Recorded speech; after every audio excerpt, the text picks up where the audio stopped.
The rain came down in sheets that night, hammering the concrete decks of the Westfield Plaza parking garage like a warning I was too distracted to hear. Valerie and I had just spent the better part of the afternoon running errands, groceries, a stop at the dry cleaner, the usual Saturday rhythm of a marriage 3 decades deep. I was pulling my keys from my coat pocket, heading for the SUV, when she touched my arm and said the call she'd been expecting from her real estate client had finally come in. She needed 5 minutes. She stepped away toward a support column, phone pressed to her ear, animated and laughing in the way she always did when she was working. I didn't think twice. That was Valerie, always on, always networking. I kept walking. I was maybe 30 feet from the truck when the man stepped directly into my path. He was older, somewhere in his early 60s, with a weathered face and the kind of watchful eyes that don't belong to a parking attendant, the kind that belong to a man who spent decades learning how to read a room before it turned dangerous. He wore the uniform of the garage, but carried himself like someone who'd worn a very different one a long time ago. He didn't say anything at first. He just glanced past my shoulder toward where Valerie stood, then looked back at me with an expression I will never forget, the look of a man who has already decided he's going to do something hard. "Is she your wife?" he asked. His voice was low, deliberate, barely cutting through the sound of the rain. I nodded. His jaw tightened. He reached into his shirt pocket and pulled out his phone, and for a moment he just held it, like he was giving himself one last chance to change his mind. Then he turned the screen toward me. "Sir," he said quietly, "you need to see this." He pressed play. The footage was grainy, a high-angle security camera, timestamp from the week prior, but it was clear enough.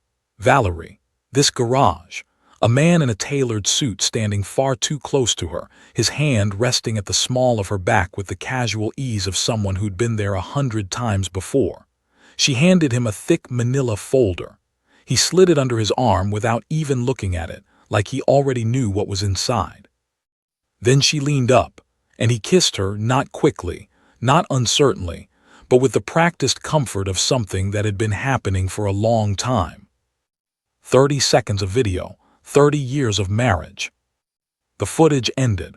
I stood there in the rain, the keys cold in my fist.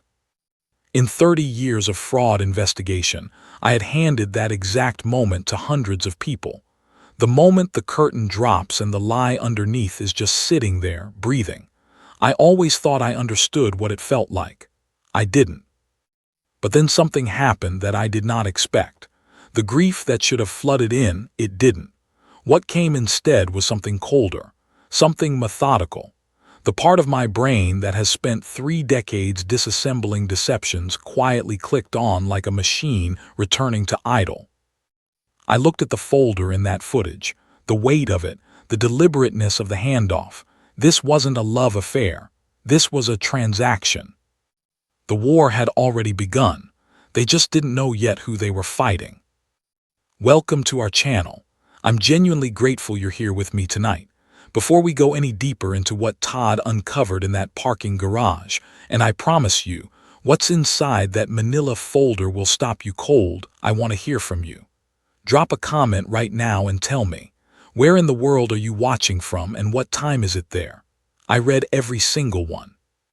And if you believe that the truth always finds a way out, go ahead and hit that like button and subscribe to the channel. Because this story is only just getting started, and you do not want to miss what comes next. Now, let's talk about what 30 years of professional deception hunting actually looks like when it gets turned inward.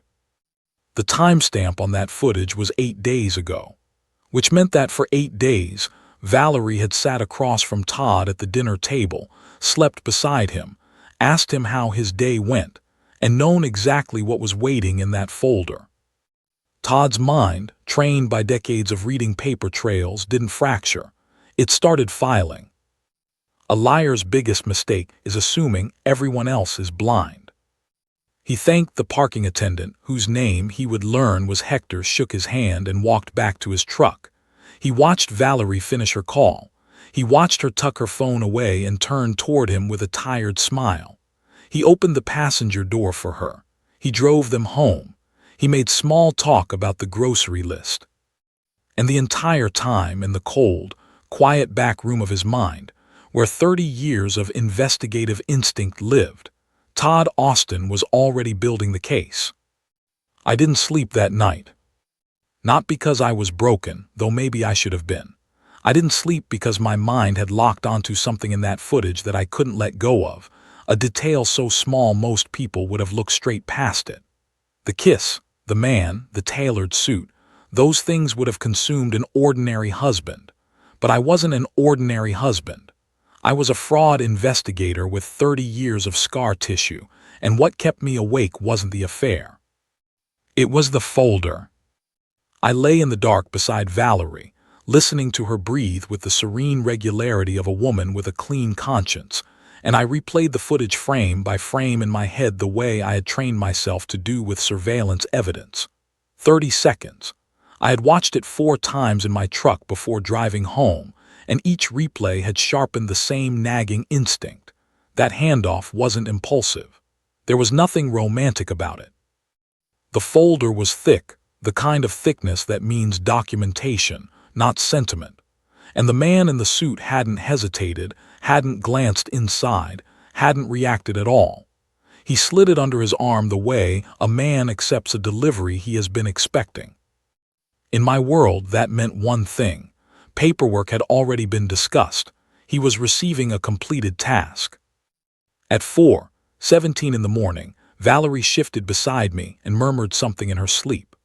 I watched the ceiling and thought about the 12 years I had spent before our marriage working financial crimes, and the 18 years after that running insurance, fraud investigations for one of the largest underwriting firms in the country. I thought about how many times I had sat across a desk from someone who had looked me in the eye and lied with the practiced ease of long rehearsal. The numbers never lie, but the people you love always do. I got up at 5, told myself I was making coffee. Valerie's home office was on the 2nd floor, at the end of the hall, a room she had claimed 3 years ago when her real estate work picked up and she needed somewhere quiet. The door had a push-button lock, the kind you find on interior bedroom doors, designed to signal privacy rather than enforce it. I had the latch tripped in under 4 seconds using a thin card from my wallet. It's an embarrassingly easy skill to have. I stood in the doorway for a moment, taking in the room the way I would have seen before touching anything. Filing cabinet in the corner, desktop computer, screen dark. A corkboard above the desk pinned with property listings and client notes, all of it perfectly ordinary. And on the credenza beside the window, a stack of manila folders. The same weight, the same thickness. I crossed the room and opened the top drawer of the filing cabinet first. A habit. People hide things in the middle of stacks, not at the top. The first 2 drawers held exactly what you would expect from a real estate agent. Contracts, closing documents, commission statements, inspection reports. I moved through them with the flat efficiency of someone who had done this in other people's offices 1,000 times and never imagined doing it in his own home. The 3rd drawer stopped me. Tucked behind a hanging folder labeled client correspondence. Inactive was a manila envelope, unsealed, folded once along the middle crease as though it had been opened and refolded multiple times. I pulled it out and carried it to the desk. Inside were 3 documents. The first was a medical evaluation, a complete physical assessment, the kind required by life insurance underwriters before issuing a high-value policy. The patient name at the top was mine, Todd Austin. The physician's signature at the bottom was from a Dr. Raymond Alcott of a cardiology group I had never visited in my life. The date on the evaluation was 11 weeks ago. I had been in Denver 11 weeks ago, working a case. The second document was a prescription history printout, also in my name, also fabricated, showing a series of medications I had never been prescribed. Assembling a medical portrait of a man in quiet cardiac decline. The third was a policy application, partially completed, for a life insurance instrument in the amount of $5 million. I wasn't just losing my wife, I was being priced for parts. I stood at that desk for a long time without moving. The room was gray with early morning light, the house silent around me, and somewhere beneath the disbelief and the cold mechanical clarity of what I was reading, something that might have been grief tried to surface. I didn't let it. Grief was for later. Right now, grief was a liability. I photographed every page with my phone, front, back, every margin, then refolded the envelope exactly as I had found it, returned it to its position behind the inactive client folder, and closed the drawer. Then I went back downstairs and made the coffee.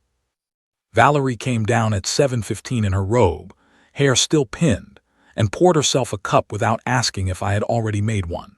She stood at the kitchen window and scrolled her phone, occasionally making small sounds of vague interest at whatever she was reading.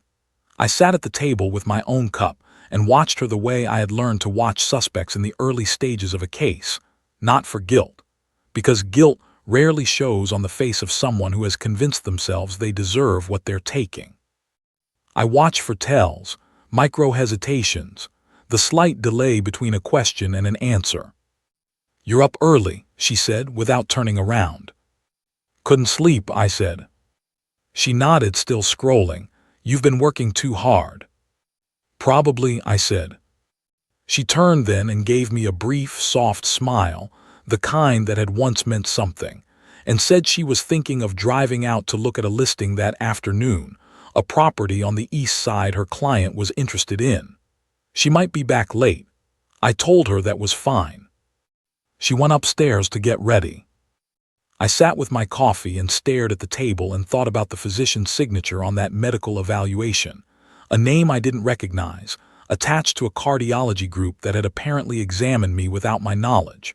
That wasn't something a wife did alone. That required coordination.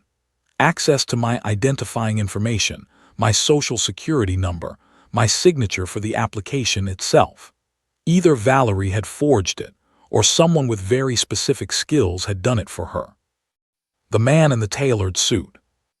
I pulled up my phone and opened the freeze frame I had captured from Hector's footage, the clearest image of the man's face, slightly obscured but workable. I had sent it to a private image enhancement contact I trusted the night before. By the time I finished my coffee, the reply was already in my inbox. A name, a firm, a LinkedIn profile.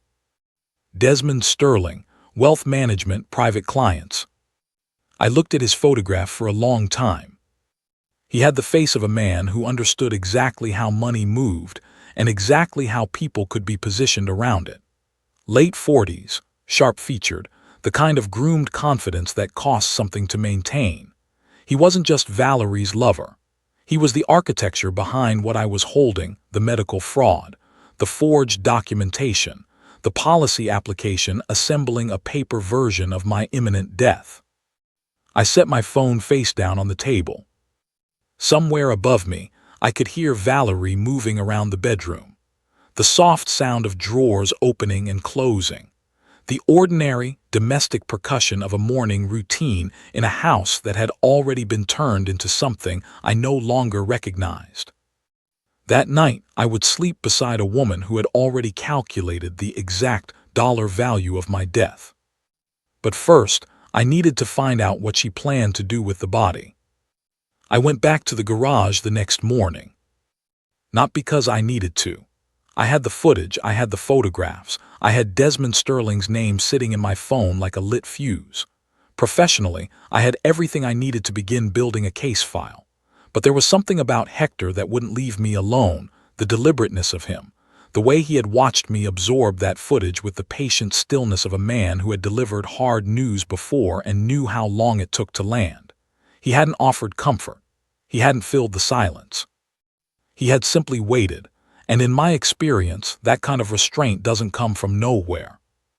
I found him on the second level, directing a minivan into a narrow spot with the mechanical patience of someone who had made peace with the smallness of the work.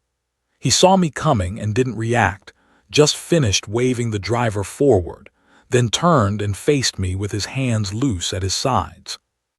"Mr. Austin," he said. "You knew my name," I said, "before I told you." A beat he didn't look away. "Yes." "How?" He reached into his breast pocket and produced a folded piece of paper, a printed photograph, slightly creased. He held it out. I took it. It was a picture of me and Valerie from what looked like a charity event, maybe 2 years old. Someone had circled my face in blue pen. "She showed it to me," Hector said quietly. "About 6 weeks ago. Said you sometimes parked here when you visited the office building across the street. Asked me to let her know if I ever saw you leaving earlier than expected." The coldness that moved through me then was different from what I had felt reading the insurance documents. That had been the shock of evidence. This was something more personal, the image of my wife handing a photograph of my face to a stranger and asking to be warned if I got too close to the truth. I had been surveilled inside my own life. I folded the photograph and put it in my coat pocket. "Tell me who you are," I said. His name was Hector Ramirez, 62 years old, 18 years with the Dallas Police Department, the last 6 of them in financial crimes before a line-of-duty injury to his left knee pushed him into early retirement on a partial pension that didn't come close to covering what his life now required. He told me this leaning against the concrete pillar of the second level with his arms crossed and his eyes steady, the way a man recounts facts he has long since stopped being angry about. His granddaughter, Rosalie, was 9 years old and had been diagnosed 14 months ago with a progressive neurological condition that the standard insurance his daughter carried didn't adequately cover. The specialist she needed was out of network. The therapy equipment was out of network. Nearly everything that actually helped was, apparently, out of network. Hector had emptied his savings in the first 8 months. He was working the garage 6 days a week and picking up overnight security shifts on weekends, and it still wasn't enough. "Why are you telling me all of this?" I asked when he finished. "Because you're about to ask me what I want," he said, "and I'd rather you already know the answer before I say yes to whatever you're considering." I looked at him for a long moment. In the world of fraud investigation, the most dangerous weapon is a man who has nothing left to lose, because he has already done the arithmetic on risk, and the math doesn't scare him anymore. "I need eyes in this garage," I said. "Access to the security system, timestamps footage, the ability to flag specific license plates without routing it through the management office. I need someone who can move through this building without attracting attention, notice things without appearing to notice them, and report back to me directly and only to me."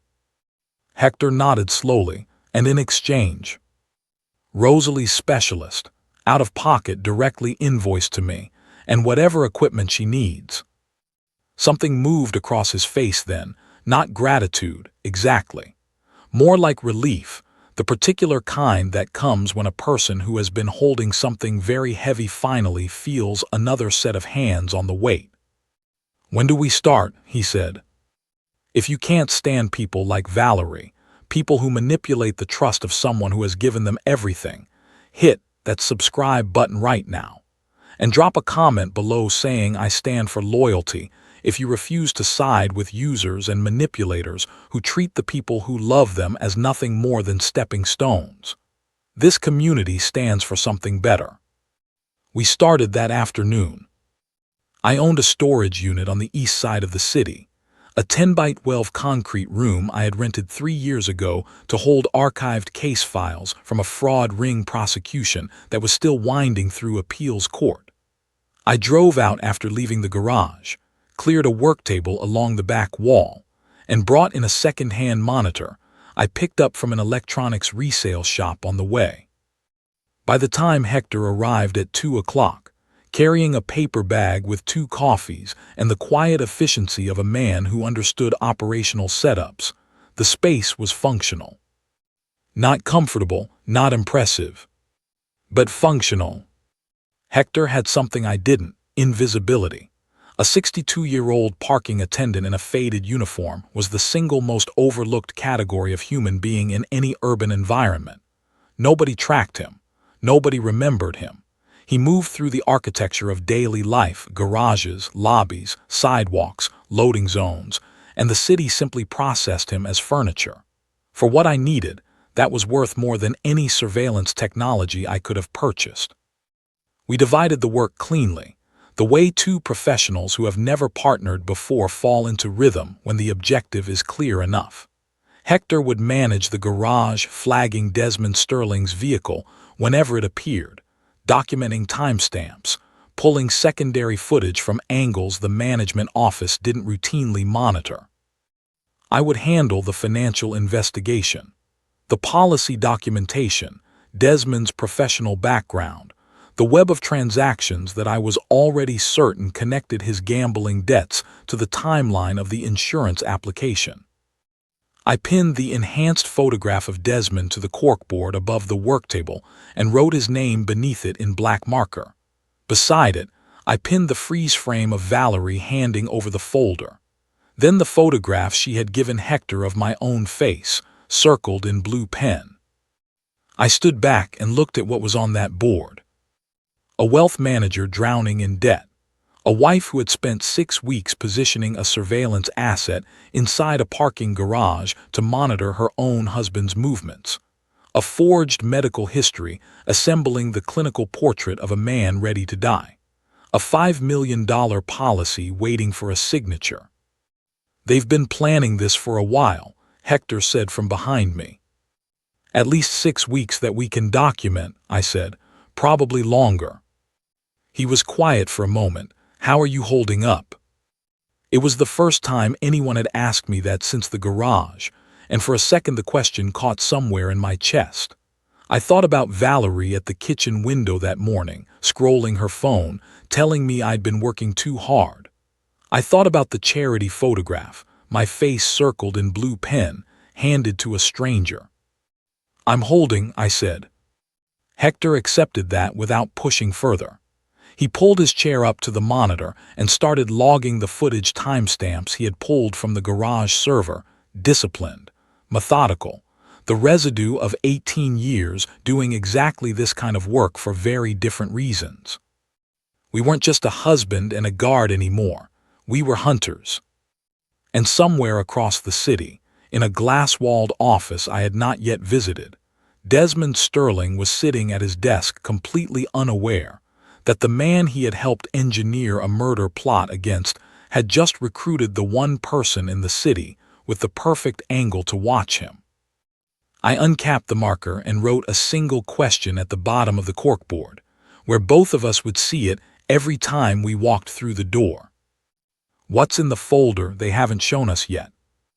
That question would keep us sharp, because in 3 decades of fraud work, I had learned that the document you haven't found yet is always the one that changes everything. Desmond Sterling drove a gunmetal gray Mercedes S-Class, and he parked it in the same spot every Tuesday and Thursday, level 2, East Corridor, 3rd row from the elevator. Hector had flagged the plate on day 1. By the end of the first week, he had logged 6 visits, 4 of them overlapping with Valerie's car appearing in the same structure within a 30-minute window. Hector didn't need to be told what that meant. He had worked financial crimes long enough to understand that patterns are confessions written in behavior rather than words.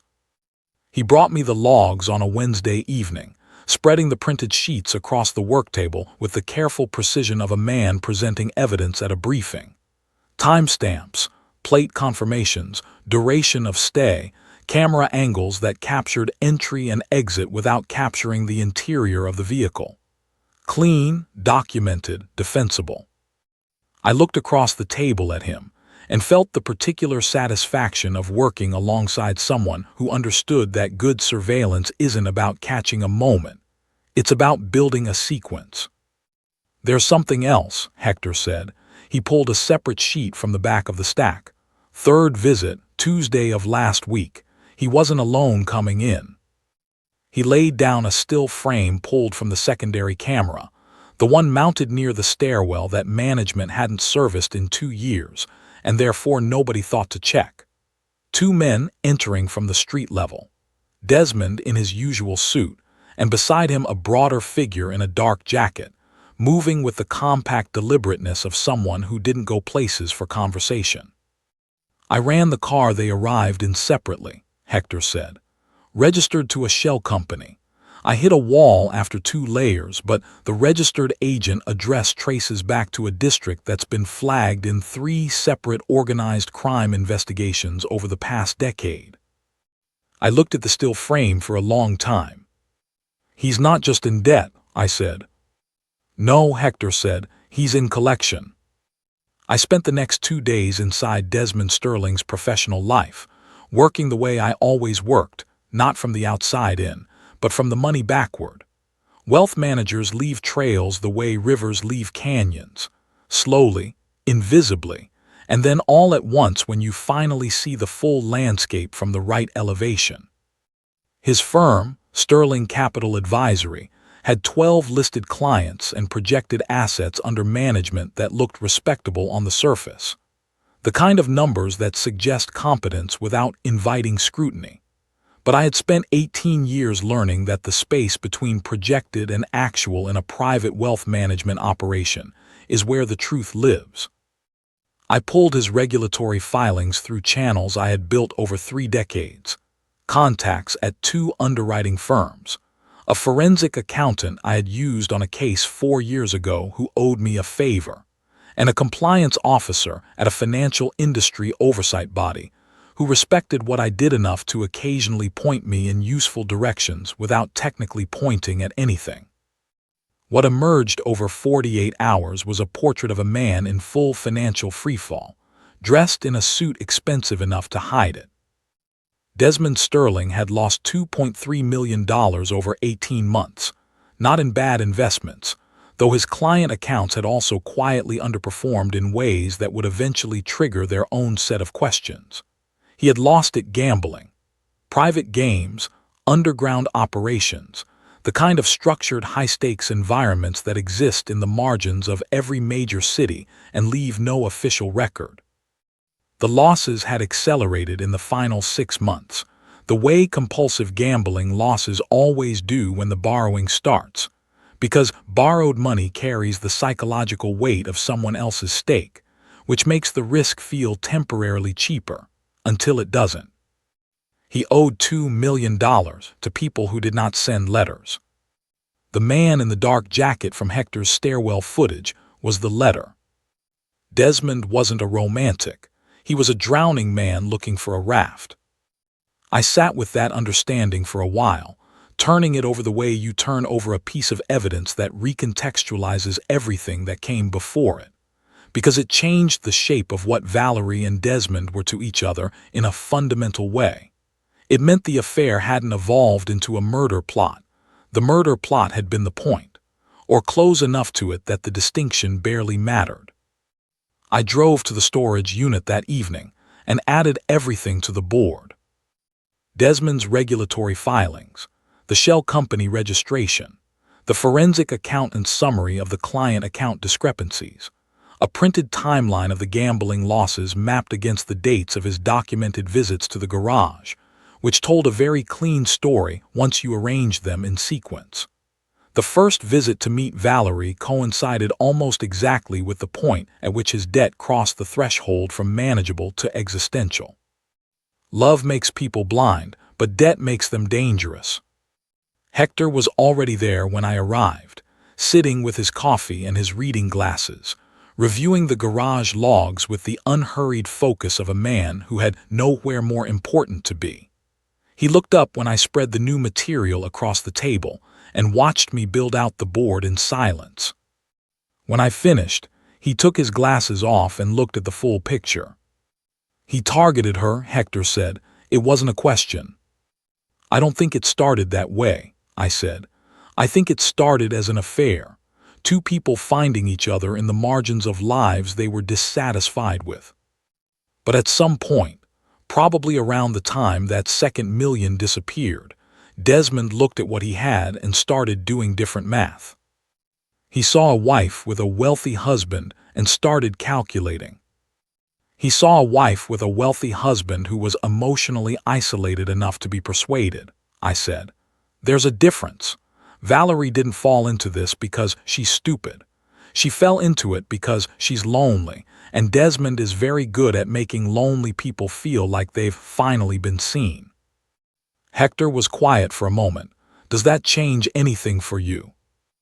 I thought about the medical evaluation with the forged physician's signature, my name at the top, the prescription history assembling a man in cardiac decline, the $5 million application waiting to become a policy. No, I said. What it changed was my understanding of the timeline, and therefore the urgency. Desmond Sterling owed $2 million to people who collected in person. The man in the dark jacket hadn't come to the garage for a conversation. He had come to establish proximity, which is what that category of creditor does when they want a debtor to feel the deadline getting physical. That visit had been 9 days ago, which meant Desmond's window was closing, and a closing window on a desperate man makes him accelerate whatever plan he has in motion. He couldn't wait for a policy to mature naturally. He needed the payout on a timeline someone else had set for him. I pulled up the insurance application photographs on my laptop and looked again at the policy structure. $5 million, double indemnity clause for accidental death. The double indemnity detail had nagged at me since I first read it, and now I understood why with complete clarity. A standard death benefit would take time, investigation periods, contestability windows, the routine friction of a large claim. But an accidental death triggered the clause immediately, doubled the payout, and carried a psychological presumption of legitimacy that a natural or ambiguous death did not. They weren't planning for me to get sick. They were planning an accident. Valerie thought she had found a soulmate. She had actually found a parasite, one who had spent 18 months systematically dismantling his own financial life, and was now using her grief, her loneliness, and her misplaced trust as the scaffolding for a murder with a very specific dollar amount attached to it. I wrote 2 words on the board beneath Desmond's photograph. Accident when. Hector read them from across the table and set down his coffee. We need to get ahead of this, he said quietly. We will, I said. But first I need to know exactly what kind of accident they're building toward, because the mechanics of it are going to tell us everything about where they plan to do it, and where they plan to do it is where we're going to be waiting. I capped the marker and looked at the board, the full architecture of it now, every thread connecting back to those 2 words at the center. Somewhere out there, Desmond Sterling was running out of time, and a man running out of time makes mistakes. I intended to be there when he made his first one. I had been intercepting the mail for 11 days. Not all of it, that would have been noticed. Valerie was particular about the mail in the way that people who are waiting for something important become particular about ordinary routines. She checked the box herself most mornings, which told me the delivery she was anticipating hadn't arrived yet. So I adjusted my schedule quietly, leaving the house earlier than usual under the cover of a case I claimed required early site visits, and I made sure I reached the mailbox first. On the 12th day it came. A standard white envelope, no return address, postmarked from a processing center 3 states away. My name in the addressee line, Todd Austin, but the handwriting on the exterior was a deliberate, careful print that matched nothing in Valerie's natural hand. Someone had been coached on how to address it, or had addressed it specifically to avoid recognition. In my field, that kind of operational detail is called a tells by omission. The effort taken to appear unremarkable is itself the flag. I drove to the storage unit before opening it. Hector wasn't there yet. I sat alone at the work table under the fluorescent light with the envelope in front of me and a pair of latex gloves from the kit I kept in the lockbox under the table. I photographed the exterior first, postmark, handwriting, envelope dimensions, then slid it open along the top edge with a letter opener, clean and straight. Inside was a policy document. 14 pages, folded in thirds, printed on the heavy stock that insurance carriers use for issued contracts. Not applications, not proposals. Issued contracts. The policy had already cleared underwriting. It was already active. I unfolded it and read the cover page. Insured Todd Raymond Austin. Policy value $5 million. Beneficiary Valerie Christine Austin, sole and irrevocable. Issue date 16 days ago.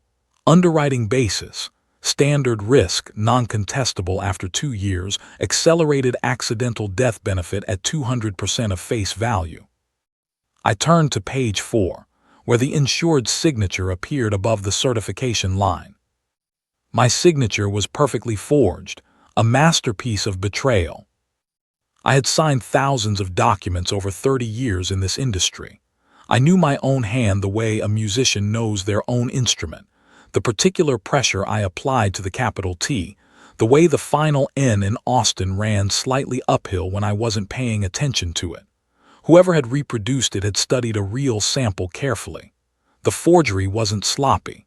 It was practiced. Which meant Desmond Sterling hadn't outsourced this to an amateur. He had either done it himself or paid someone with genuine document fraud expertise. That was going to matter later in court. Forensic handwriting analysis on a forged signature in a fraudulent insurance application isn't a misdemeanor. It's federal. I set the page down and looked at the ceiling for a moment. $5 million. That was the price tag on 30 years of marriage. I read the full 14 pages twice. The policy had been issued through a mid-tier carrier I recognized, one that processed high volumes of applications through third-party brokers, and whose underwriting review, I knew from professional experience, could be navigated by someone familiar with the documentation requirements. Desmond Sterling managed private wealth. He understood insurance products with the same fluency I understood fraud patterns.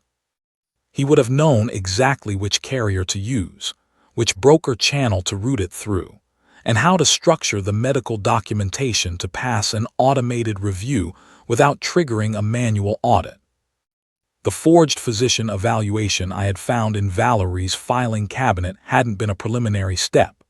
It had been the keystone of the entire application, a fabricated clean bill of health for a man whose real medical records showed nothing alarming, dressed up with invented prescriptions to establish a paper trail of disclosed pre-existing conditions. In insurance underwriting, a disclosed condition is less suspicious than a perfect record. Desmond had built me a medical history calibrated to pass scrutiny. I turned back to the double indemnity clause on page 9 and read it through completely this time. Accidental death, as defined within the terms of this policy, triggers a benefit payment of 200% of the face value, payable within 30 days of claim approval, contingent upon submission of official death certification and law enforcement incident documentation confirming the accidental nature of the insured's death. $10 million if it looked like an accident. They didn't just want me gone. They needed it to look like a tragedy. I thought about the question I had written on the board 2 days ago. Accident. When? The answer was now sharpening into focus. The policy had been issued 16 days ago. The non-contestability window, the period during which the carrier could investigate and deny a claim based on application fraud, opened at 2 years. But Desmond didn't have 2 years. He had creditors with a physical presence and a timeline measured in weeks, not months. Which meant the accident wasn't a future contingency. It was a scheduled event. Hector arrived at the storage unit 40 minutes later and read the policy document in full without speaking. He turned each page with the methodical patience of a former detective processing evidence, and when he finished, he set it down on the table and looked at me across the top of his reading glasses. 30 days from claim approval, he said. That's their window, I said. File fast, file clean, collect before anyone looks too closely at the application. The forged signature alone sinks the claim if it's flagged. It sinks the claim and opens a federal fraud investigation, I said. But they're not planning for the claim to be scrutinized, because they're planning for the death to look unambiguous. An accident with a police report, a death certificate, official documentation. The carrier processes it inside the standard review period without pulling the application file for re-examination. Hector leaned back in his chair and crossed his arms. So we can't just hand this to the police. Not yet. Not yet, I agreed. Right now this document proves fraud. It doesn't prove intent to commit murder. We need the attempt. He was quiet for a moment, working through it the same way I had been working through it since opening the envelope. You're going to let them try. I'm going to let them try, I said. And when they do, every camera we have, every piece of documentation on this board, every timestamp Hector has pulled from that garage, becomes part of a package that doesn't just convict them of fraud. It convicts them of conspiracy. I crossed to the board and pinned the policy cover page beside Desmond's photograph, my forged signature facing outward, visible from anywhere in the room. Then I picked up the marker and added a new line beneath the policy value. $10 million with double indemnity. The accident is already planned. I resealed the envelope using a humidity-activated adhesive strip I kept in the kit, the kind that leaves no chemical trace distinguishable from the original seal, and returned it to the mailbox before Valerie came downstairs. She retrieved it herself at 9:15. I watched from the kitchen window as she opened the box, pulled the stack, and sorted through it with one hand while holding her coffee with the other. When she reached the white envelope, she paused for just a fraction of a second, the kind of pause that only registers if you're watching for it, then slipped it into the pocket of her robe without opening it at the mailbox and came back inside. She set her coffee on the counter and flipped through the remaining mail with the easy disinterest of someone who had already found what she was looking for. "Anything interesting?" I said. "Just the usual," she said, and smiled at me over the rim of her cup. That evening I received a text from Hector. 4 words, no context needed. Sterling was here twice. The acceleration had begun. The device was the size of a shirt button and cost me $240 from a supplier I had used on 3 previous fraud investigations. Hector planted it on a Tuesday morning, while Valerie was inside the dry cleaner on Meridian Avenue. A 40-second window he had clocked across 2 prior visits, enough time to reach under the driver's seat and press the adhesive backing against the center support rail, where it would survive road vibration without shifting. The audio quality on these units was not courtroom grade, but it was clear enough for our purposes. For 4 days, it gave us nothing useful. Valerie's car conversations were mundane in the way that people who believe they are unobserved are mundane. Phone calls with her sister, a lengthy negotiation with a contractor about kitchen tile, a voice memo reminder to herself about a property showing on Thursday. I listened to each recording in the evenings at the storage unit, working through them at double speed, searching for anything that broke the pattern of a woman living an ordinary life.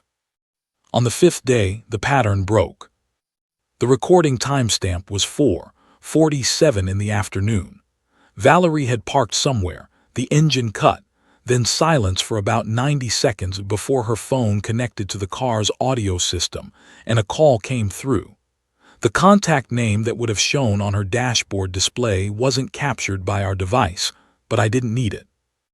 I had heard Desmond Sterling's voice on a business interview podcast my forensic accountant contact had found while pulling his professional background, and the voice that filled the storage unit through my laptop speakers was the same one, except that this version of Desmond Sterling sounded nothing like the composed, measured man who had given that interview. He was unraveling. "The timeline has moved," he said, his voice carrying the clipped, pressurized quality of someone conducting a conversation they can't afford to have in public. "It has to be this weekend. I need you to understand that. This weekend is not a suggestion." Valerie's response was low, careful. That's 4 days from now. We said we needed more time to. Valerie? The way he said her name wasn't tender, it was a door closing. I don't have more time. Do you understand what I'm telling you? They came to my office. My office. Not a phone call, not a message. They walked into my building and sat in my waiting room and let my receptionist offer them coffee while they waited for me to finish a client call. A pause, and when he continued, his voice had dropped into something quieter and considerably more frightening. These are not people who come to the office twice. Silence on Valerie's end. I could hear her breathing. The fishing trip, Desmond said. He goes alone, he goes to a remote location, and the road up to that cabin has 3 sections that would work. Hector, he caught himself. He didn't know the name meant anything. He was using it as a generic placeholder, the way people say somebody when they mean a specific person they don't want to name on a call. Someone I use has already walked the route. The embankment on the second switchback is a 40-foot drop onto rock. In the rain on a mountain road at night, it reads as driver error. It reads as tragedy. I was listening to the boardroom meeting of my own murder. I sat very still in the storage unit with my hands flat on the table and let the recording play. You said this would be clean, Valerie said. Her voice had shifted not into panic but into the particular register of a person recalibrating, performing a calculation. You said there would be time to establish. It is clean, Desmond cut in. The policy is issued. The documentation is in place. The moment the incident report hits, we file within 24 hours and we are out of reach before anyone thinks to look at the application. 48 hours after that, I am current with every obligation I have, and you and I can stop having conversations like this one. Another silence. The fishing trip is Saturday, Valerie said finally. I know when it is.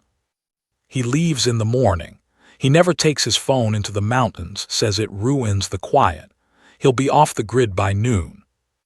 Then we're agreed. The call ended.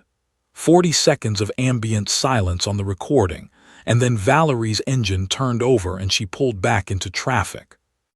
I sat with the recording for a long time after it ended. Not because I was afraid, though the architecture of what I had just heard was specific enough and operational enough that fear would have been a completely reasonable response. What I felt instead was the cold, focusing clarity that descends when a case that has been building in theory suddenly becomes concrete.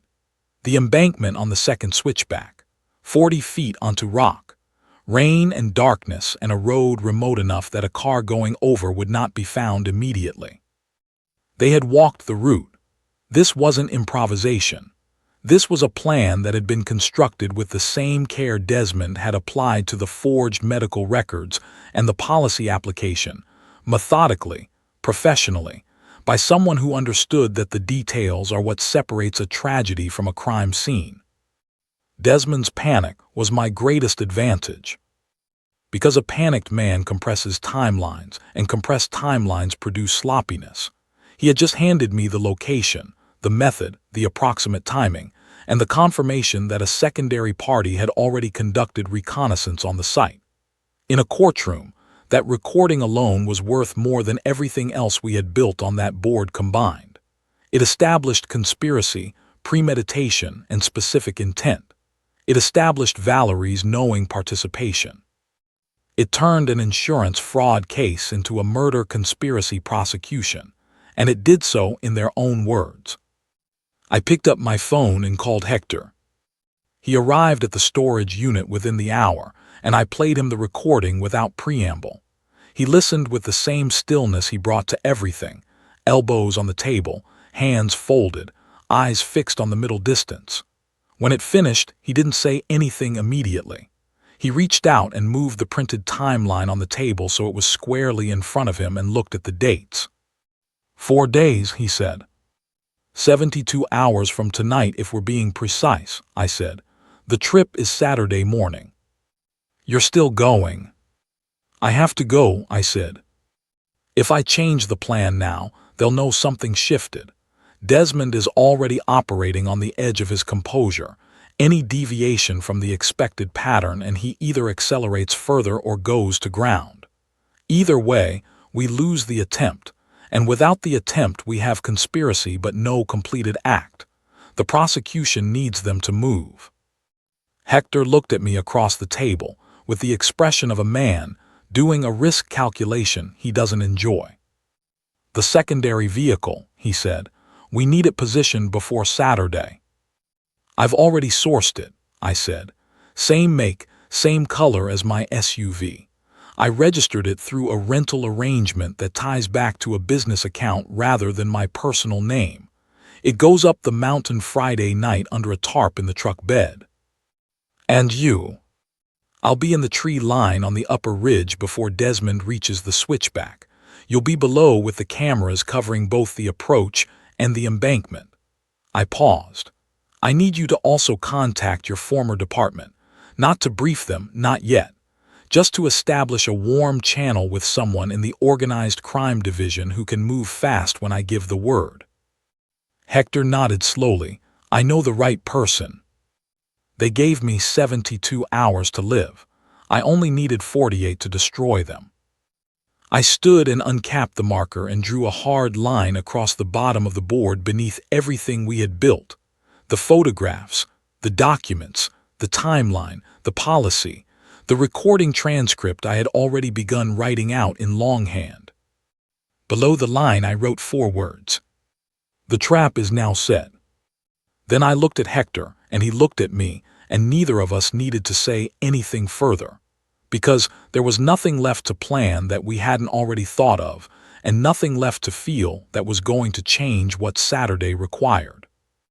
I went home, cooked dinner, and sat across the table from Valerie, while she told me about a property listing that had generated unexpected interest.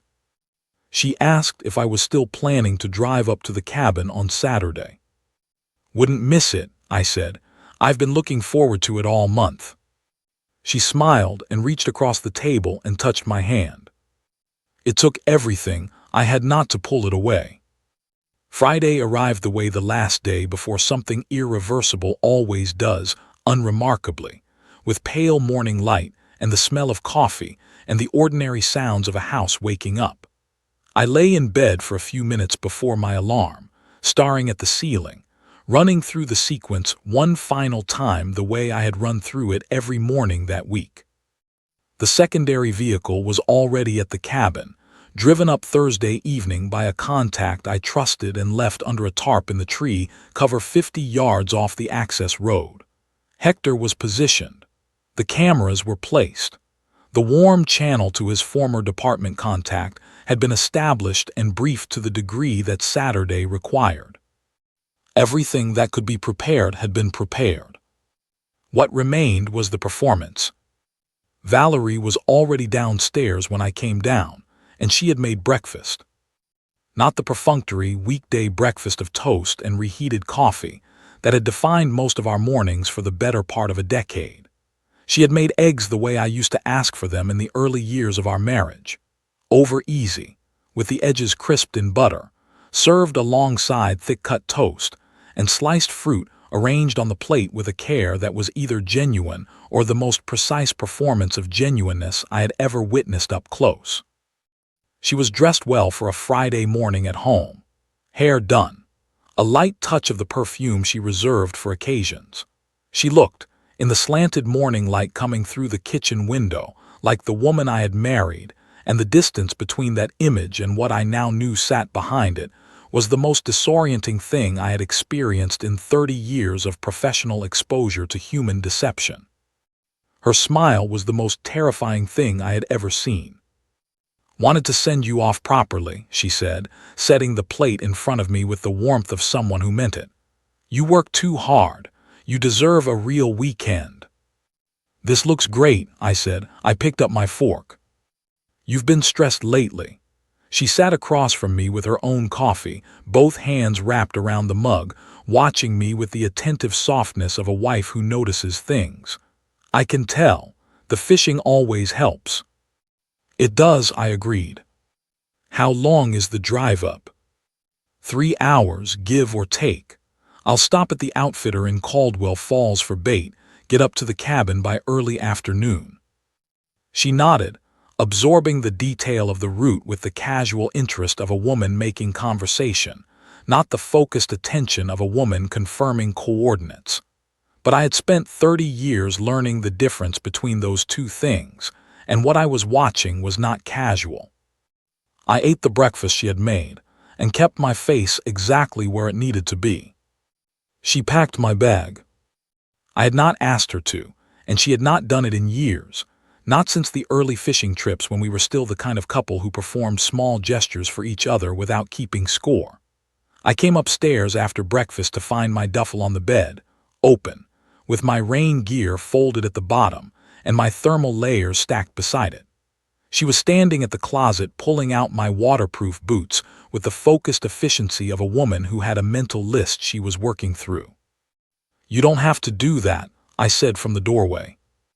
"I know," she said without turning around. "I want to." I watched her move through the room, the boots, the wool socks, the waterproof case for my fishing license and identification, and something in the clinical precision of it pulled at something old and complicated in my chest.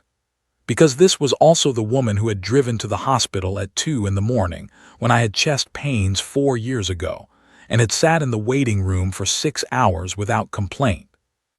Who had put our daughter through college with organizational ferocity while I was working a case that kept me traveling for 11 straight weeks. Who had, at some point in the accumulation of 30 years, stopped being seen by the man she'd married and had decided, in the worst possible way, to be seen by someone else. Valerie thought she'd found a soulmate. She'd actually found a parasite. I picked up the waterproof case from the bed and checked that the license was inside, because it gave me something to do with my hands. It is terrifying how convincingly a person can perform love while planning the opposite. If you believe everyone deserves to be treated with honesty and real loyalty, not a performance of it, hit that subscribe button right now. And drop a comment saying no more fakes if you refuse to tolerate two-faced manipulation like what Valerie is doing in this very moment. Because what she is doing to Todd isn't just betrayal. It is a calculated, cold-blooded act dressed up in breakfast and packed bags and a wife's smile. She made my favorite dinner that evening. Pot roast, slow-cooked, the way her mother had taught her, and the way I had told her within the first year of our marriage that I could eat every week without complaint. The smell of it filled the house by 4 in the afternoon, and by the time I came in from the storage unit, where Hector and I had done our final equipment check and run through the Saturday sequence for the last time, the table was set with actual placemats, which we hadn't used on a regular weeknight in longer than I could accurately remember. I sat down across from her and thought about the recording. The embankment on the second switchback is a 40-foot drop onto rock. I ate the dinner she made, wondering if it was my last supper. Not because I believed it would be. I had built too much architecture around Saturday for that outcome to be plausible, but because the thought was the honest one, and I had made a decision early in this process that I was going to allow myself the honest thoughts even when they were uncomfortable, because the moment I started managing my own psychology around what was happening was the moment I would make a mistake. Fraud investigators who get emotionally tidy about a case are the ones who miss things. So I let the thought exist, and I ate the pot roast, and I told her it was exceptional, which it was, and she smiled across the table at me with the warm, settled satisfaction of a woman in a good marriage. "I'm going to miss you this weekend," she said. "It's 2 nights," I said. Still, she reached across and refilled my water glass without being asked. "The house gets quiet." "You'll survive," I said and smiled back at her. After dinner, she stood at the sink rinsing dishes, and I dried them beside her the way we had done 10,000 times, shoulder to shoulder, the kitchen quiet around us.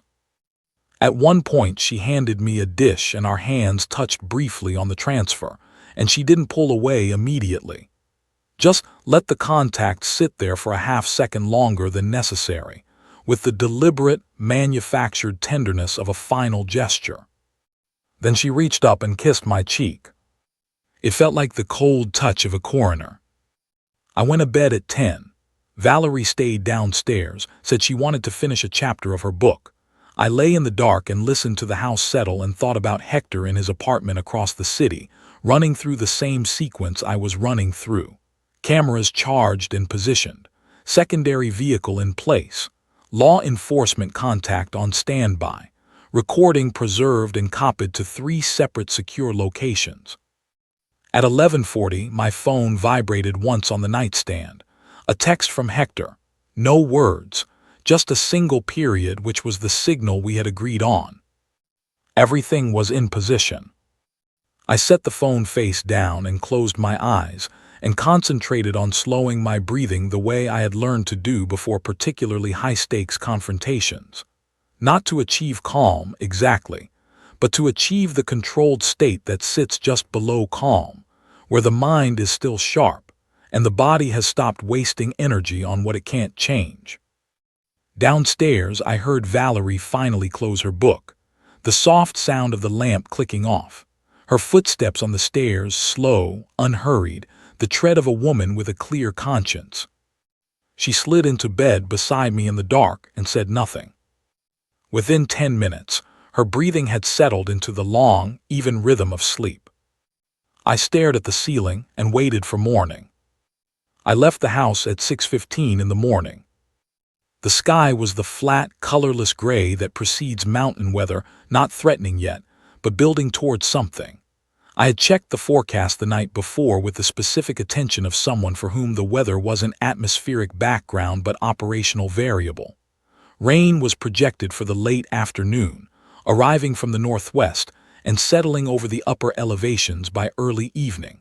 On a switchback mountain road, in the dark, in the rain. Desmond had chosen well. I had chosen better. I loaded the truck with the fishing gear I had packed visibly the night before, the rod case, the tackle box, the cooler, and put my duffel in the back seat. Valerie stood in the doorway in her robe, coffee in hand, and watched me back out of the driveway.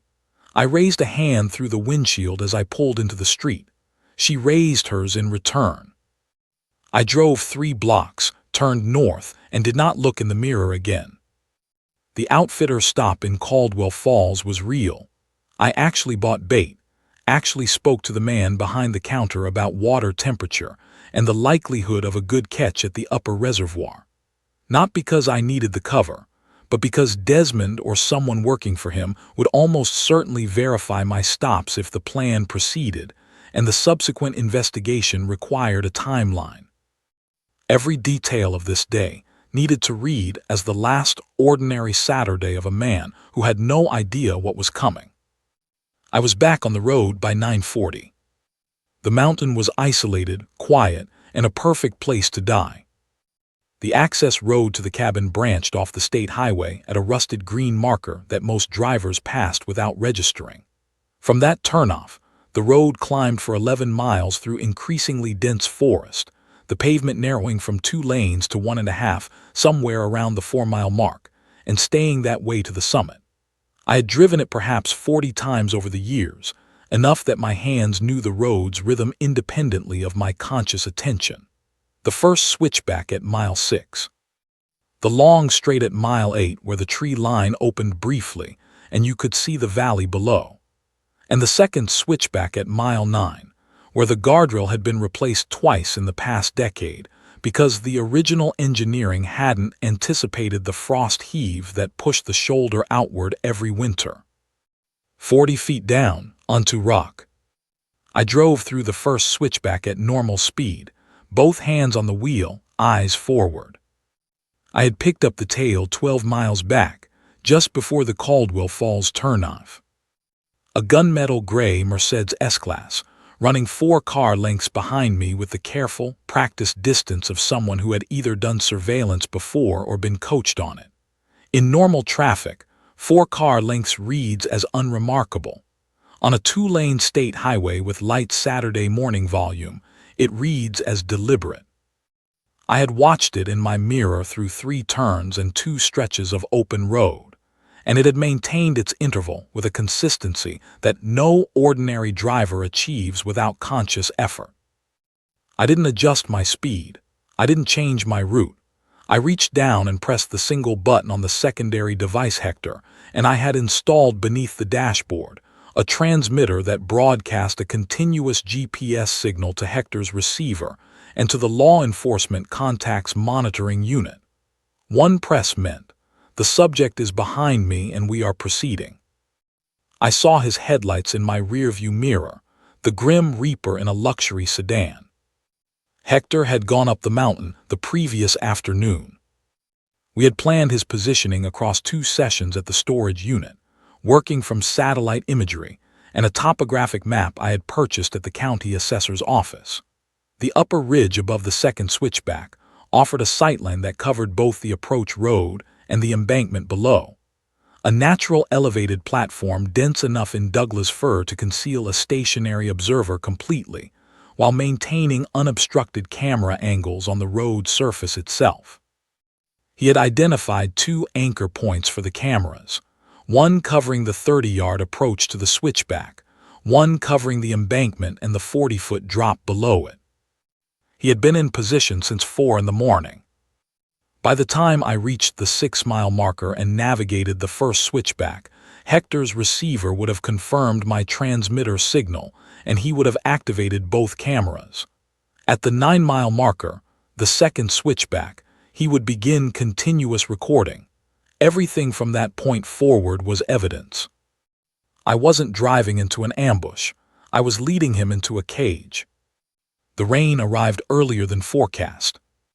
By mile 7, it had begun as a fine mist that the wipers handled without effort, but by mile 8, it had thickened into a genuine rain, steady and wind-driven, coming in from the northwest the way the forecast had predicted, but an hour ahead of schedule. The road surface darkened immediately, the painted center line dissolving into a wet gray suggestion. My headlights caught the rainfall in a way that compressed visibility and made distances harder to read. Behind me, Desmond's headlights had closed from 4 car lengths to 3. I noted that and kept my speed exactly where it was.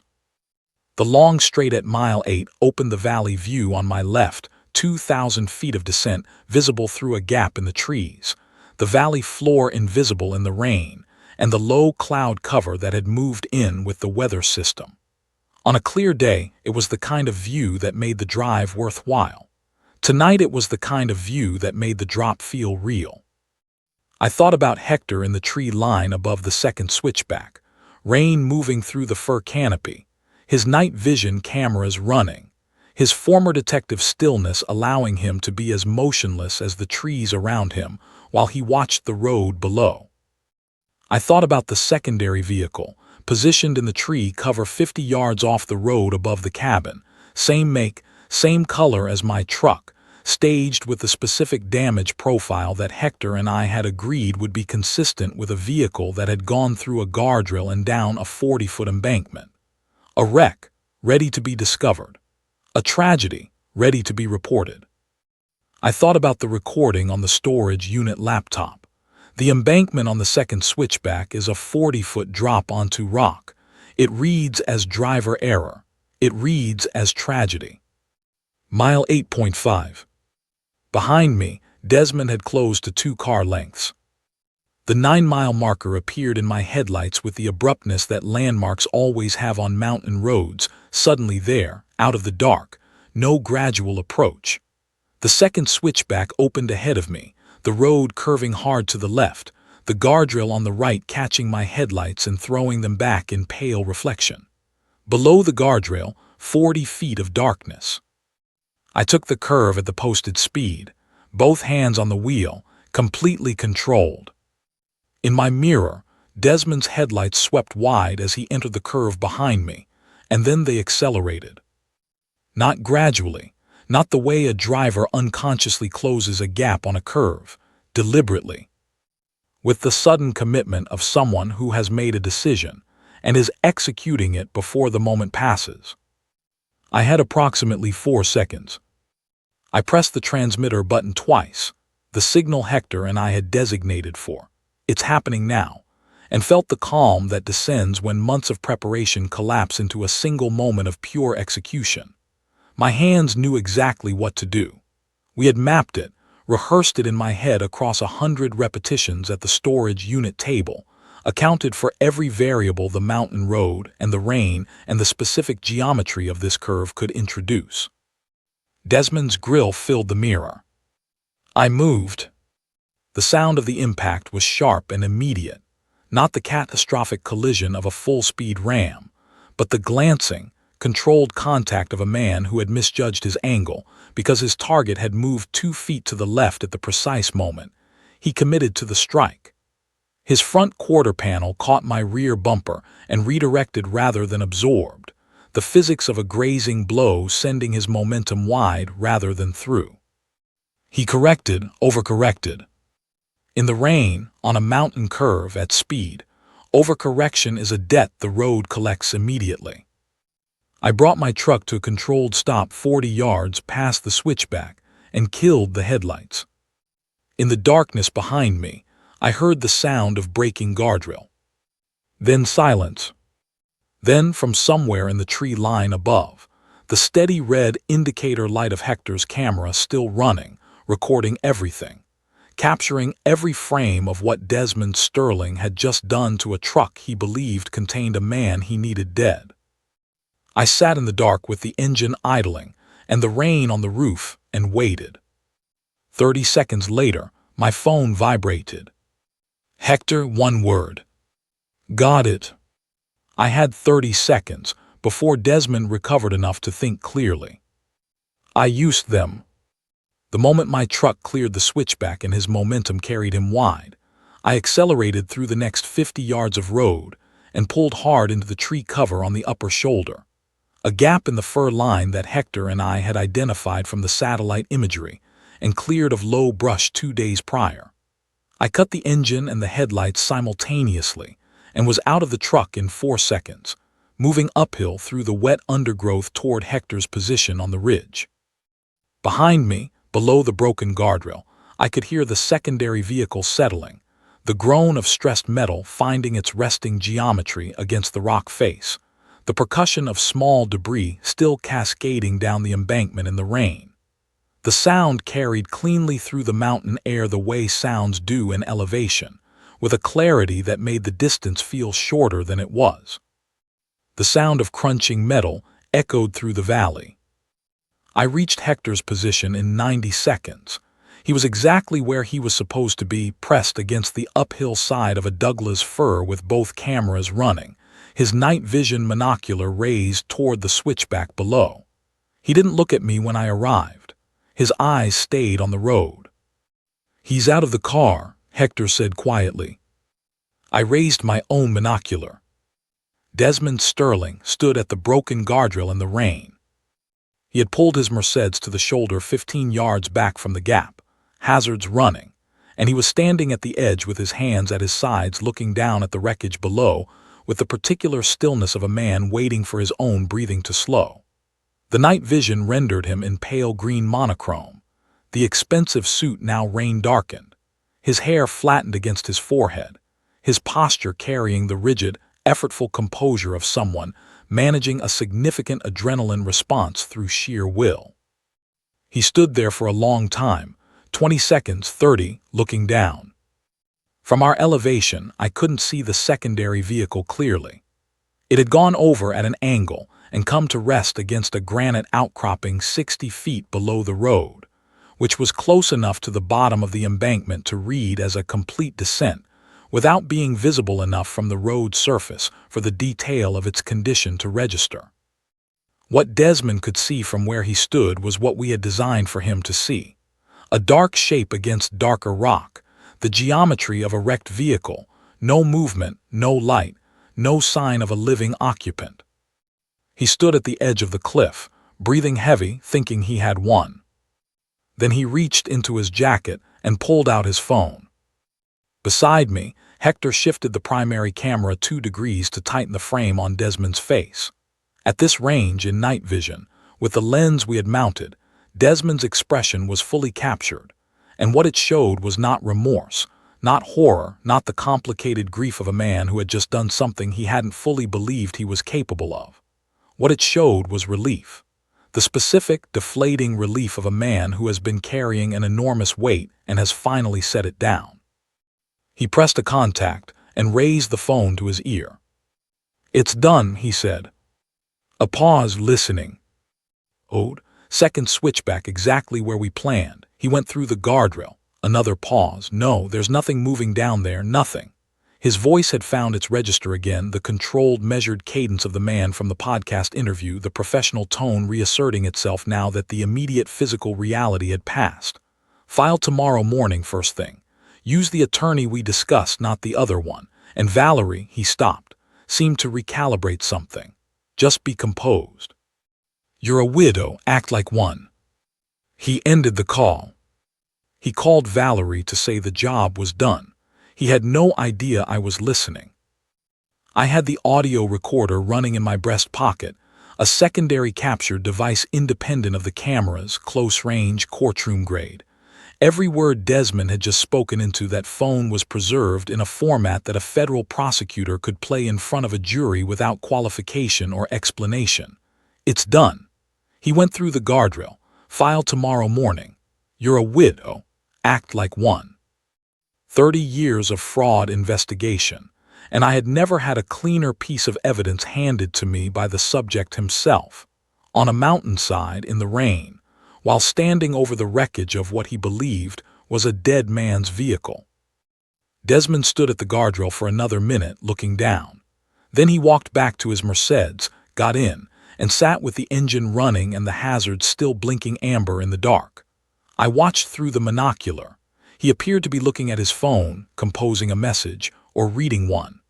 After 4 minutes, he pulled back onto the road and drove downhill, his taillights disappearing around the first switchback below. I lowered the monocular. Beside me, Hector clicked off the primary camera and exhaled through his nose, a single, controlled breath, the kind that follows sustained stillness. "Both cameras got the full sequence," he said. "Approach, contact, guardrail the call." "Audio capture on the call is clean," I said. "Close range, no interference." He looked at me in the darkness for a moment. "You all right?" It was the same question he had asked me in the storage unit 3 weeks ago, and I gave him a version of the same answer. "I'm operational." He accepted that and began breaking down the secondary camera from its mount. I went down to the embankment alone. Not to examine the wreckage. I had no investigative need to see the secondary vehicle up close, and the scene below the guardrail was now evidence that needed to remain undisturbed for the law enforcement team that would arrive within the hour. I went to stand at the broken guardrail and looked down at the same view Desmond had looked at from this exact spot, because I wanted to understand precisely what he had seen and precisely what he had believed in that moment. The secondary vehicle was visible from the road, a dark shape, partially obscured by the granite outcropping, tilted at the angle of something that had come to rest violently rather than settled. In daylight, under examination, the staged damage would be identifiable as pre-existing. In the dark, in the rain, from 40 feet above, it read exactly as we had designed it to read. A tragedy. A body in a wreck at the bottom of a mountain embankment. Todd Austin, fraud investigator, dead at 58 on a solo fishing trip. Survived by his wife, Valerie, sole beneficiary of a $5 million policy with a double indemnity clause for accidental death. I stood at the guardrail and let the rain come down and thought about what Valerie was doing at this exact moment, the phone in her hand, Desmond's words still fresh, the particular performance she would now be preparing.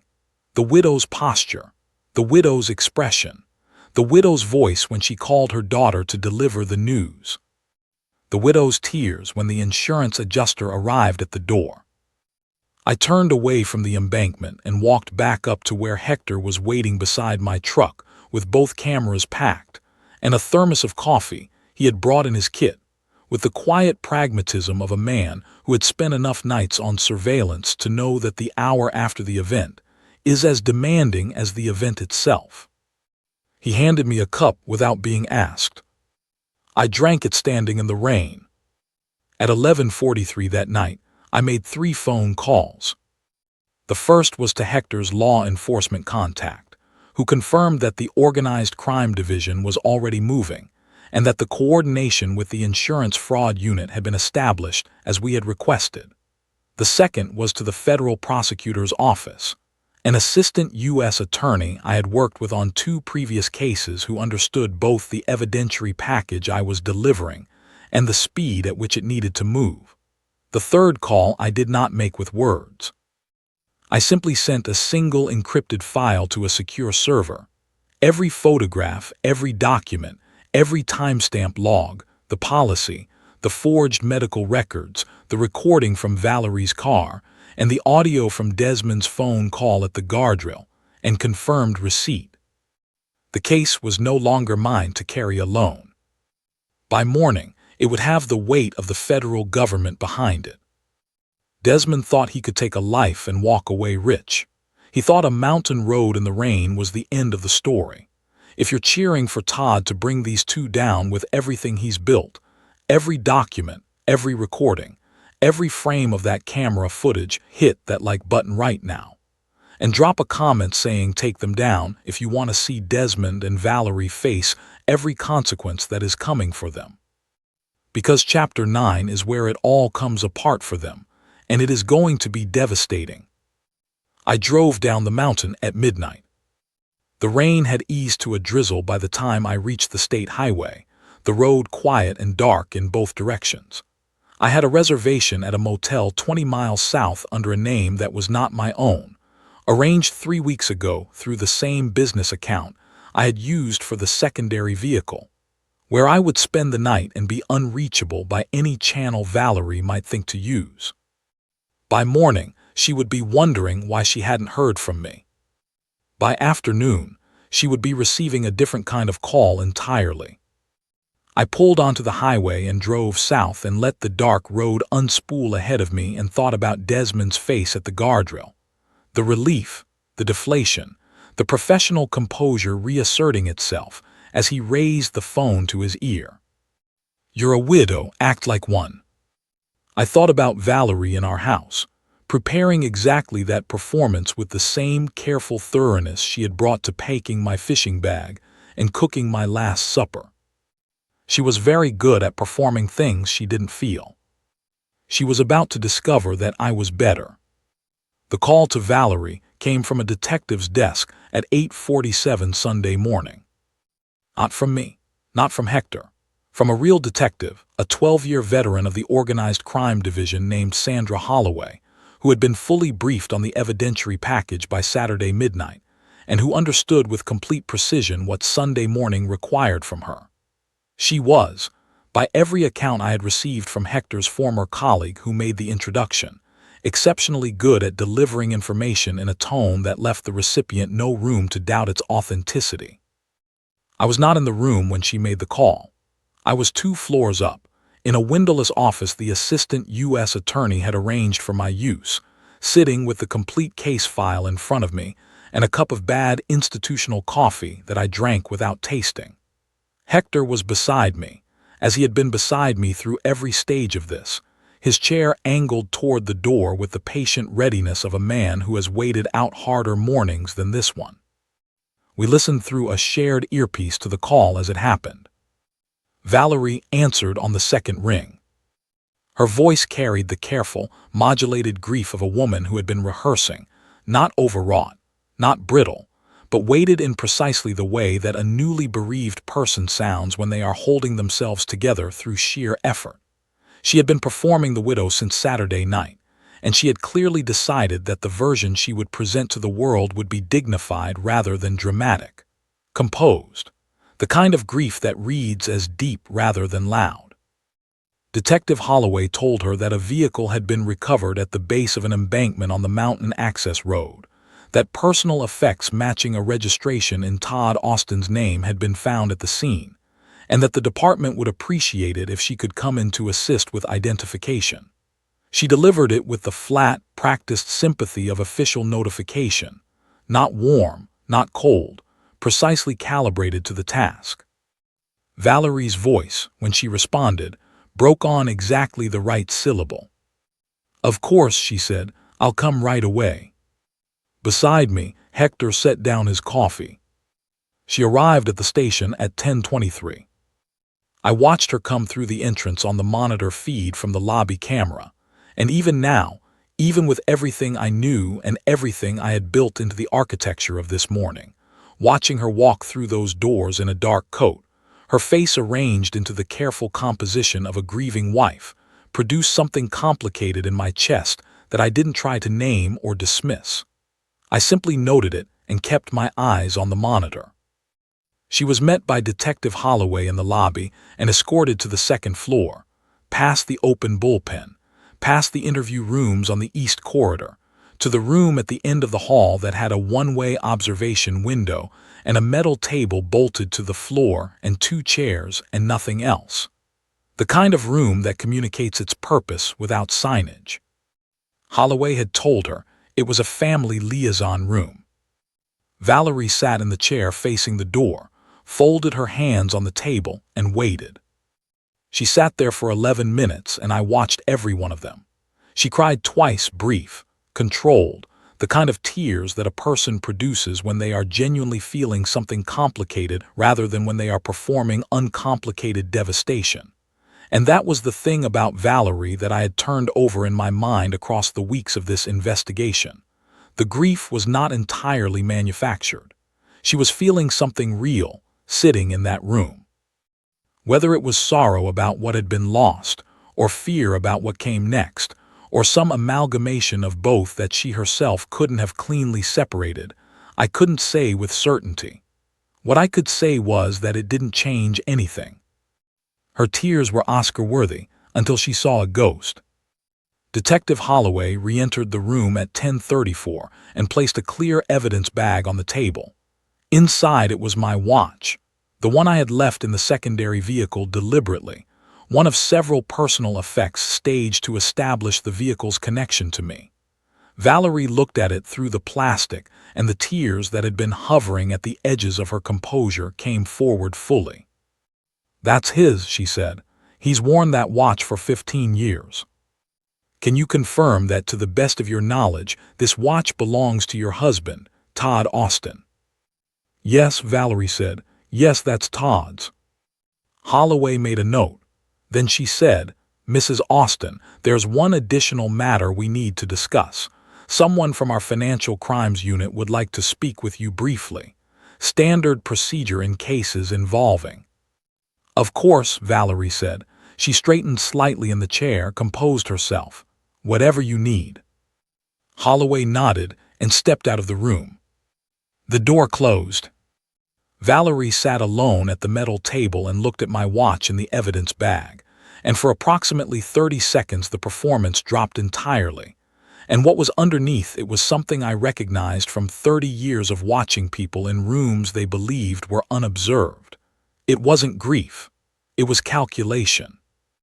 The rapid, internal arithmetic of a person running through the sequence of what came next: the attorney, the insurance filing, the timeline, the story she would tell her daughter, the story she would tell the neighbors, the architecture of the life she was about to step into.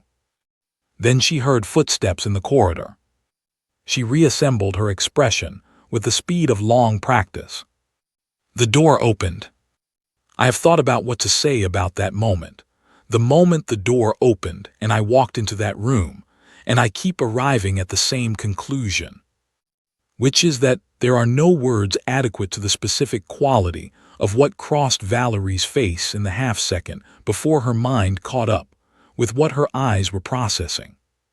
The color drained from her face like water from a cracked vase.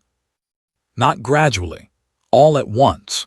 A complete, instantaneous evacuation of everything: the composure, the performance, the calculated widow's dignity, replaced by something that had no name in the register of ordinary human expression, because ordinary human beings do not often look at something they are categorically certain is impossible.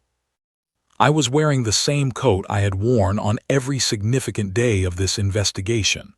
I was carrying a manila folder, thick, substantial, the kind of weight that means documentation rather than sentiment. I pulled out the chair across the table from her and sat down. She didn't speak. She couldn't yet. Her mouth had opened slightly, and her hands, which had been folded with such careful composure on the tabletop, had gone completely still in the way that hands go still when the brain has stopped sending them instructions. I didn't yell. I just slid the $5 million policy across the metal table. If you believe that evil actions should always meet their consequences, subscribe to this channel right now. And drop a comment saying karma never loses if you are with Todd in this moment, watching 30 years of betrayal and cold-blooded conspiracy finally come face to face with the truth. Because what happens next in this room is the moment everything Valerie and Desmond built comes apart at every seam simultaneously. She looked at the policy document on the table in front of her. She looked at it for a long time without touching it. And then, because she was Valerie, because whatever else she was not someone who collapsed without first attempting to find a way through. She looked up at me. Todd. Her voice came out as something between a statement and a question, the word stripped of any modifier because there was no modifier available that fit the situation. The policy is already in evidence, I said. So is the medical evaluation, the forged physician's signature, the prescription history, the application. I reached into the folder and laid each document on the table as I named it, one after another, a clean and methodical sequence. The security footage from the garage, Hector's surveillance logs, the recording from your car. I paused. Desmond's phone call from the guardrail Saturday night. Something behind her eyes shifted at that last one, a specific, internal reckoning. He told you to file this morning, I said. First thing, use the attorney we discussed, not the other one. I let that sit. Those were his exact words. The silence in that room was absolute. I placed the final document on the table, the federal conspiracy charge, already signed and filed, her name at the top alongside Desmond Sterling's. He's already in custody, I said. Has been since 6 this morning. Valerie looked at the paper. Then she looked at me, and this time the calculation was gone entirely, and what was underneath it, finally, was something genuine. Not remorse, not yet. Something rawer than that. The look of a person who has been running a very long time and has just understood in one complete and irrevocable moment that the running is finished. Detective Holloway stepped into the room behind me with a second officer. I stood, gathered the folder, and buttoned my coat.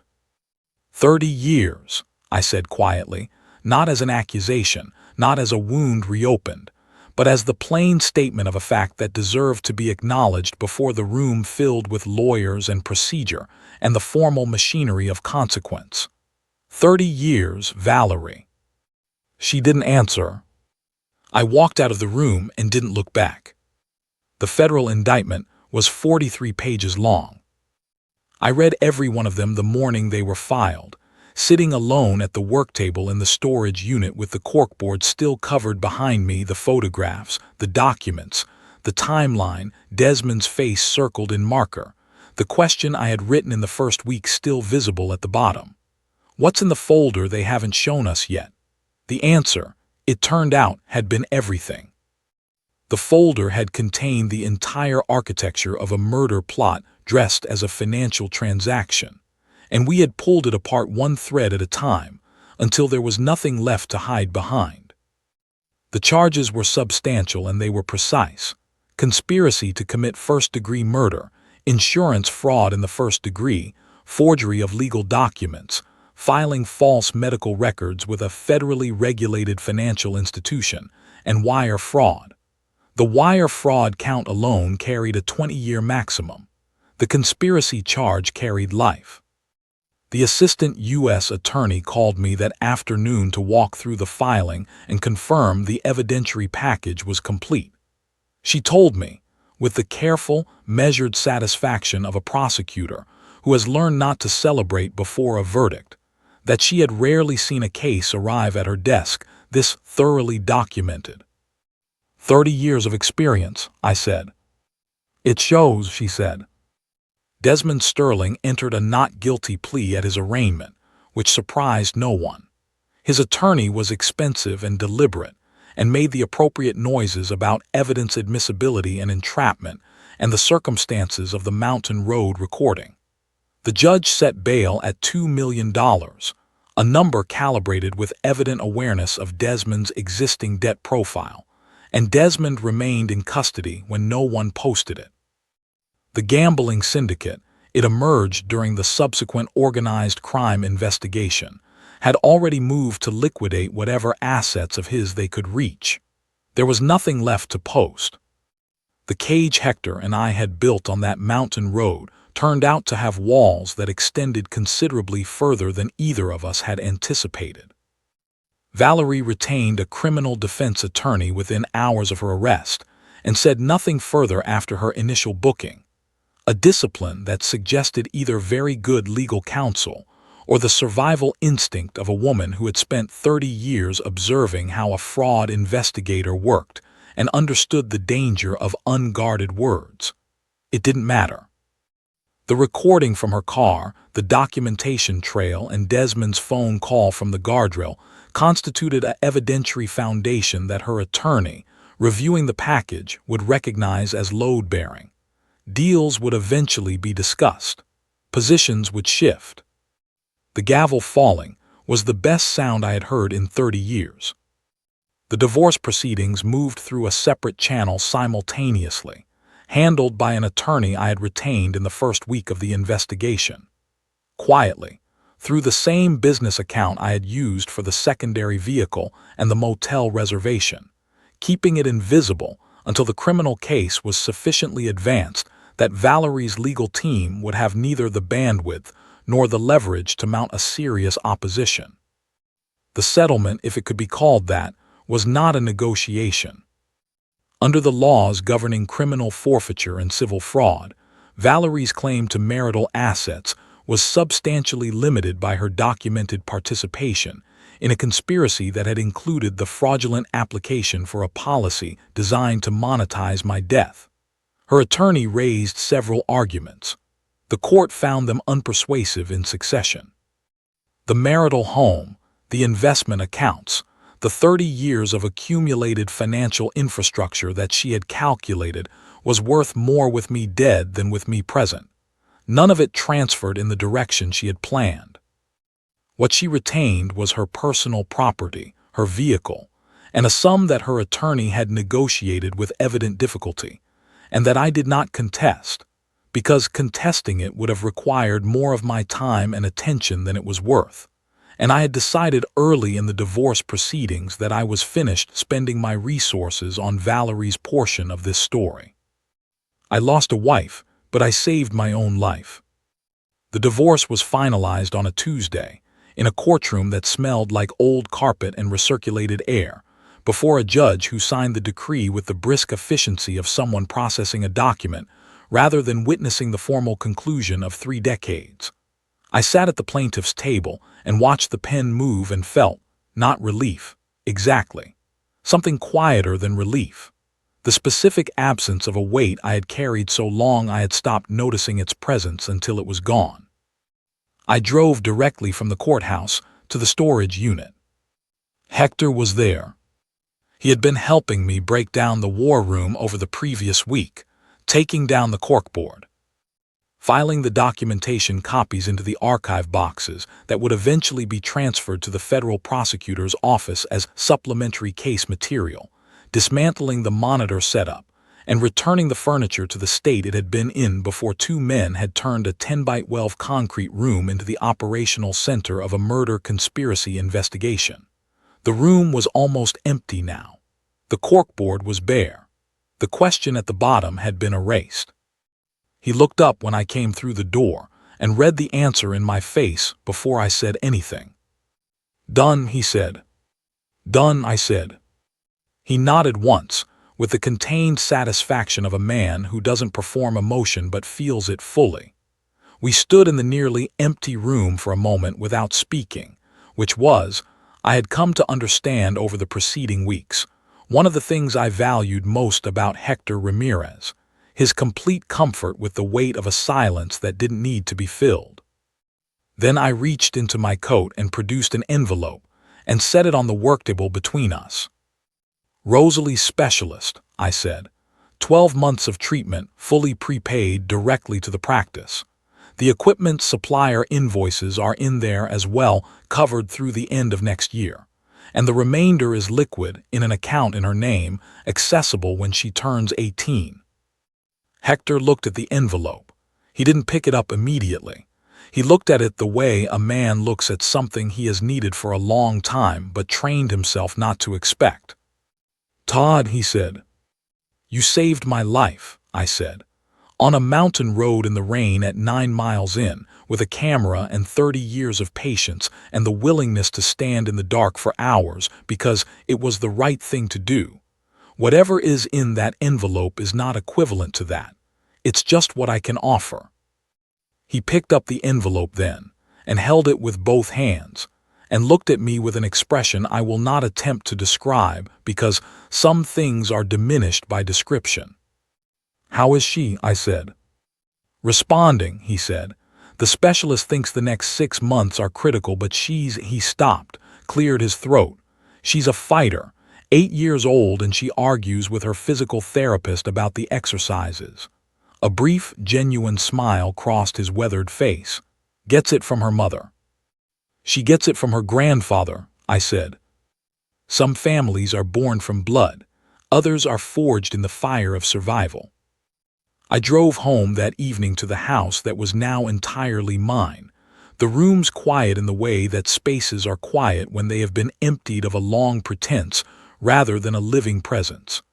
I had expected the silence to feel like loss. It felt, instead, like the first honest thing about this house in longer than I wanted to calculate. I sat at the kitchen table, the same table where I had watched Valerie check the mail, where I had eaten the pot roast she made the night before she planned to have me killed, where I had performed 30 years of a marriage that had been decaying beneath the surface, while I was too absorbed in other people's deceptions to notice the one unfolding in my own home. I sat there for a long time. My daughter called that evening. She had been briefed in stages over the preceding weeks, each conversation harder than the last, and she had moved through shock and anger and grief with the resilience of someone who had inherited the better parts of both her parents. She was flying in at the end of the month. She wanted to help me figure out what came next. What came next? It was the first time in 30 years that the question felt genuinely open, not scheduled, not structured, not organized around a case file or a court date or the management of a life that had been operating on institutional momentum, long past the point where anyone inside it was truly present. I told her I was looking forward to it. After the call, I walked through the house and turned off the lights room by room, the way I had done every night for 3 decades without thinking about it. At the top of the stairs, I stopped and looked back at the hallway below, ordinary, quiet, the unremarkable interior of a life that had come very close to ending on a mountain road in the rain and had not. A liar's biggest mistake is assuming everyone else is blind. I had spent 30 years proving that in other people's lives. In the end, I had to prove it in my own. I turned off the last light and went to bed, and for the first time in as long as I could remember, I slept without watching the ceiling.